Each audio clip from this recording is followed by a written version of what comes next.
Hello there, YouTube. Today I took a trip to Heaven on Earth, aka the dump, and I came back with not just one, but 5 laptops. I'm going to take these inside, wipe them down, and try to see if they work if I have the appropriate chargers, and also just take a look at them. All I know is that this up here is a Latitude D600, and one of these I was told is a Dell XPS from like the late 2000s, but again, we'll take these inside and take a look at what we have here. Alright, welcome to the Silicone Mat, where we have laptop number 0, the Dell Precision 7520. Actually, no, that's just here because I was going to try to sell it, but I haven't gotten to taking pictures of it yet. No, we're here for laptop number 1, which is this Dell Latitude. That was on the top of the stack. I believe this is a D600. Let's open it up and see. Yes, it's a D600 with a very good condition keyboard, actually.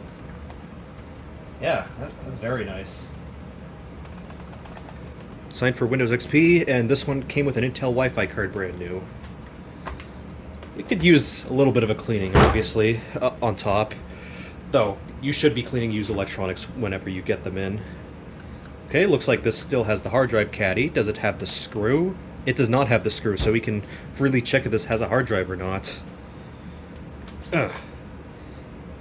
We got a Hitachi Travel Star from October 2004, 5400 RPM, and I can't see the capacity right now, but I'll put a label on screen if I find it.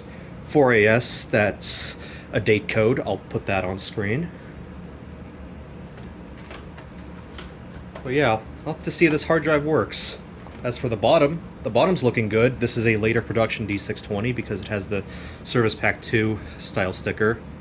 Did I say D620? I meant D600. We look over here. 42T. Wait, 42T, that's February 2004. Huh.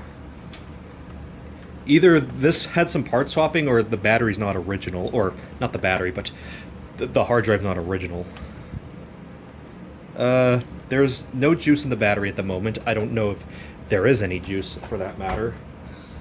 Let's see the battery right here. 439. This was manufactured on the 9th of March 2004. Capacity 53 watt-hours, made in Japan. That could be bad. We'll have to check in battery info view and hope this isn't a Sony cell battery. And if it is, then hopefully it's completely dead. This is one of those laptops where you don't want the batteries to work. Although given that this was manufactured in March of 2004 and not April, this might be fine. There's only really one way to find out, though. And here's the CDRW DVD-ROM drive.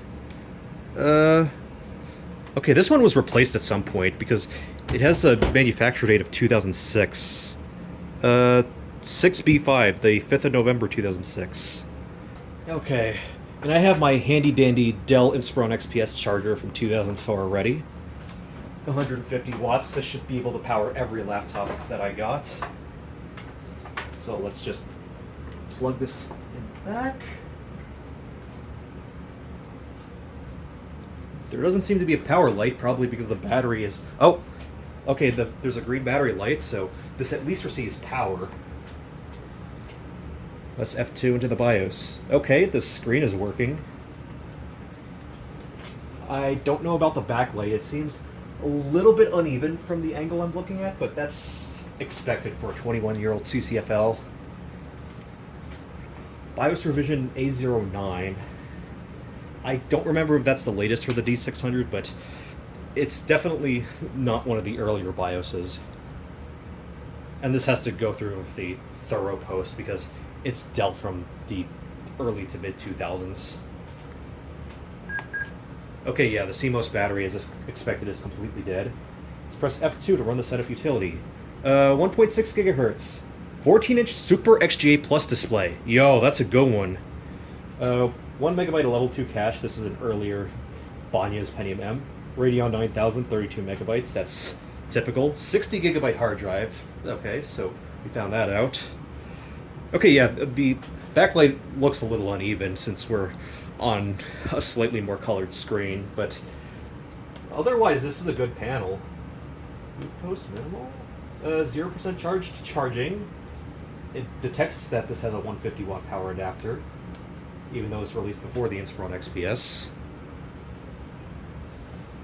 Okay, let's escape and boot into Windows if there's anything. Okay, someone actually knew what to do and erased the hard drive. That is good. Although I'm going to take out the battery later and find out what cells this has. Well, what I mean by taking out the battery is that I'm going to take out the battery, install Windows, get Battery Info View running, and then check what battery this has. But overall, laptop number 1 is a success. Especially given how clean the keyboard is, and really all this needs is your typical wipe down since this is a used laptop and a little bit dirty. Okay, so 1 out of 5 laptops is looking good.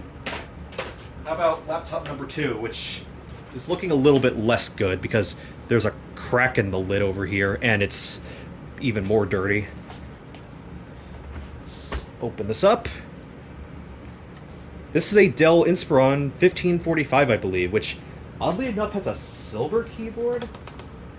I'm pretty sure this was replaced with a keyboard from an older Inspiron 1525. This can't be original, unless it is, and I'm just tripping. Oh, I see some of the hinge plastic is just gone. The hinge still works at least. It's kind of loose, but it at least holds itself together. Yeah, even at some of these further back angles, it holds itself together. Okay. Okay, the hard drive is still secured here. Yes, this is an Inspiron 1545. A friend of mine said that. I was trying not to look in the chats, but she was right on that.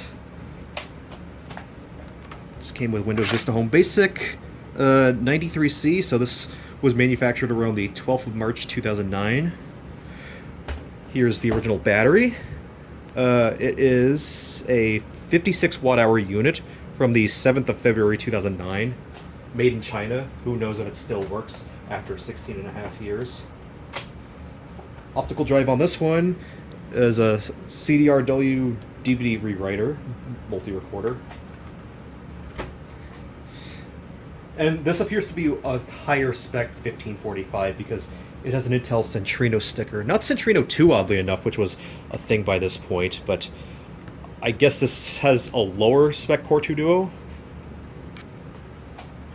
Usually these came with Pentium dual-core or Celerons, but this one might actually be a higher spec unit. It might even have the ATI graphics.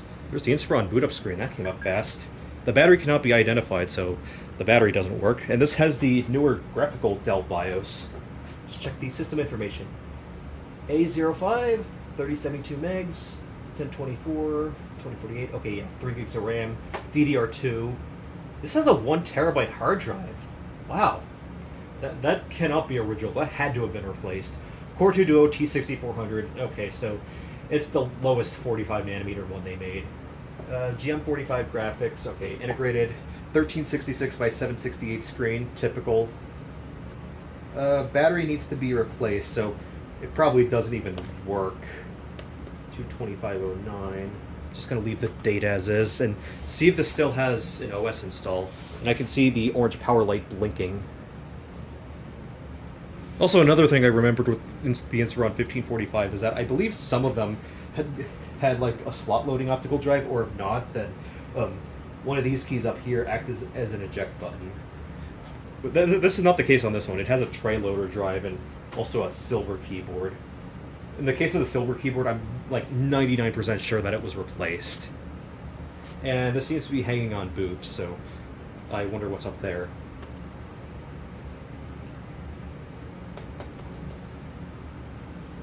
Oh, F12, okay. It at least detected me pressing F12. Internal hard drive. Is there anything on here? Oh, someone's hibernated Windows 7 install. Let's hope we don't find any cheese pizza on here.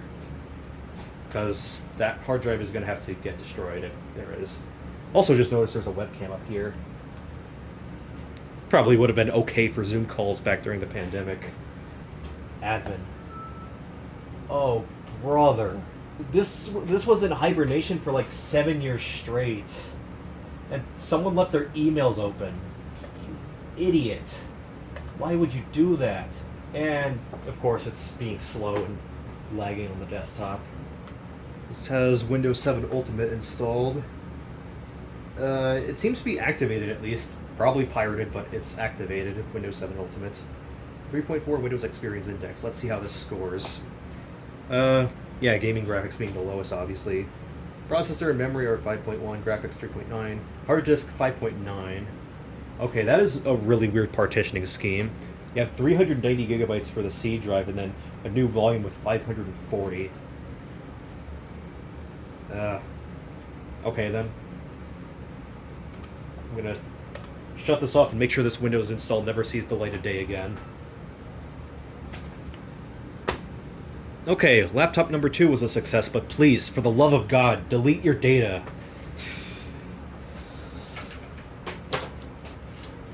Okay, here's laptop number 3. This, I believe, is a Dell XPS M1530. I mean, someone in my friend group knew that this was a Dell XPS. Okay, the hard drive is still secured in. This shipped with Windows Vista Home Premium, brand new. 81J, so this was manufactured in January of 2008.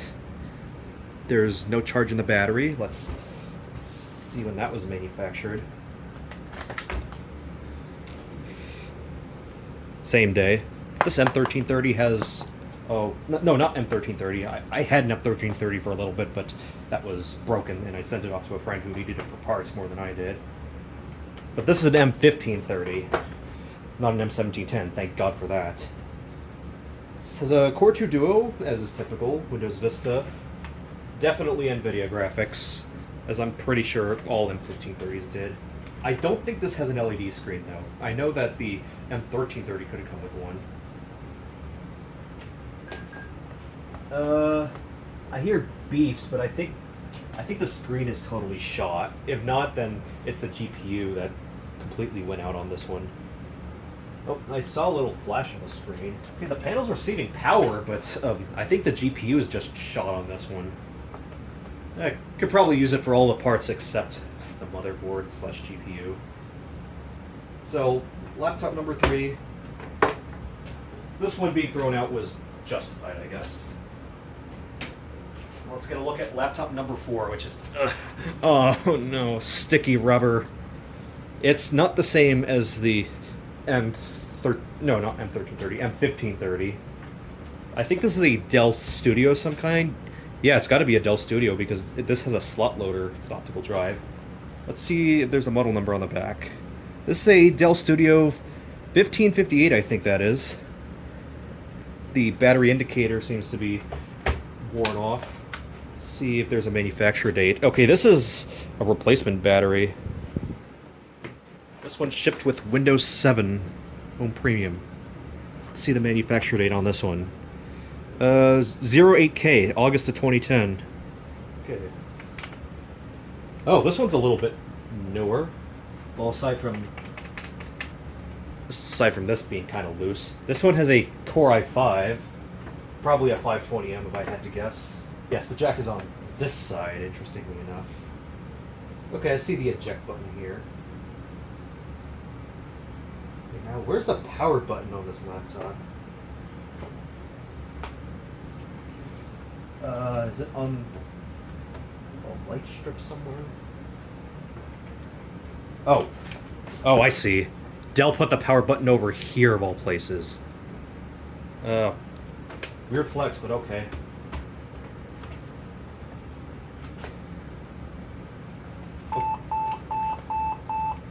Okay, this one's screen is kind of shot. Or maybe it's the display cable. I don't think it's the GPU, but something here isn't right.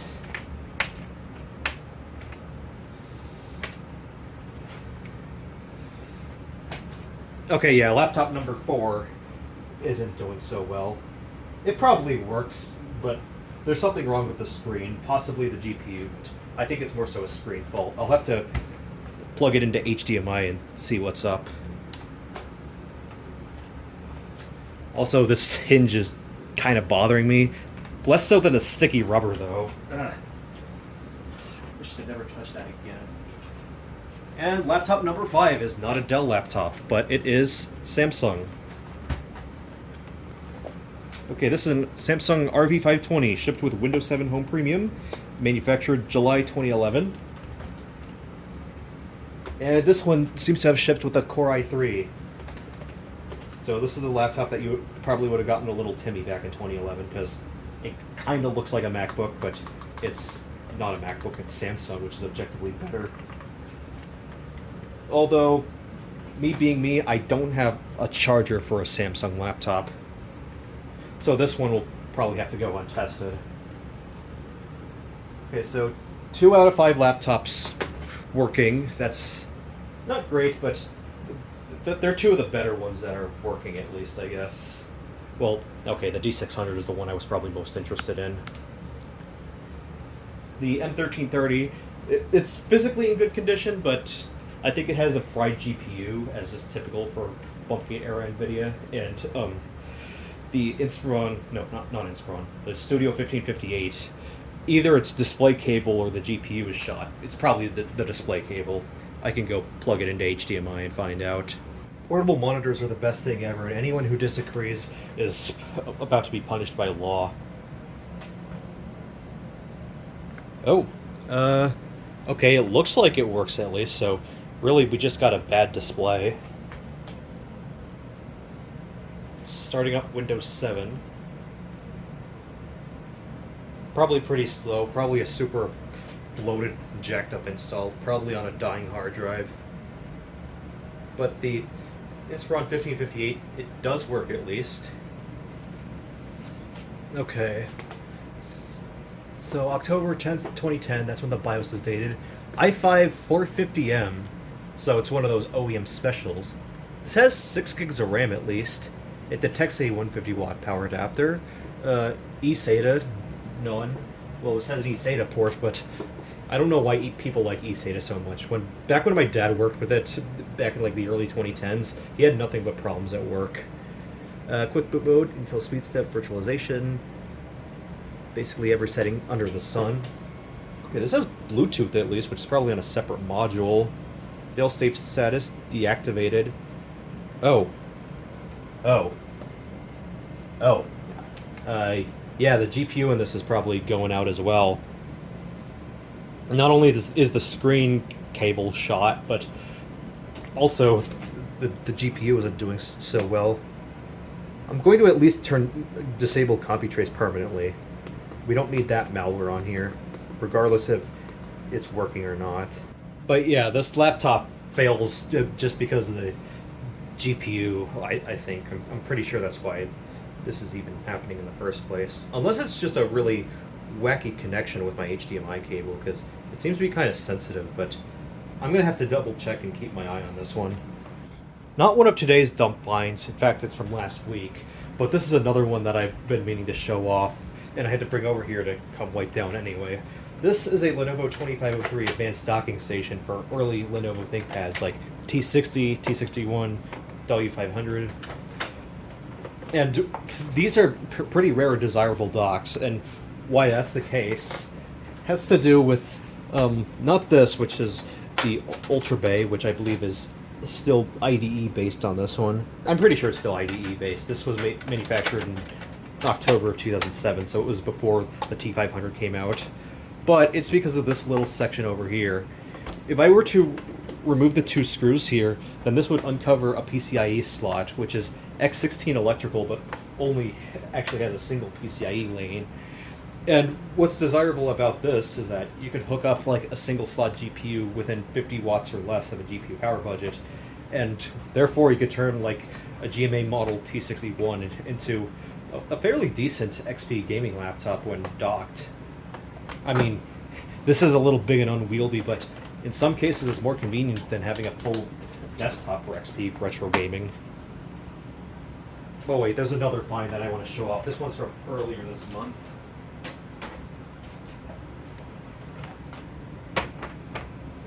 Yeah, I somehow found a good condition IBM Model M at the dump.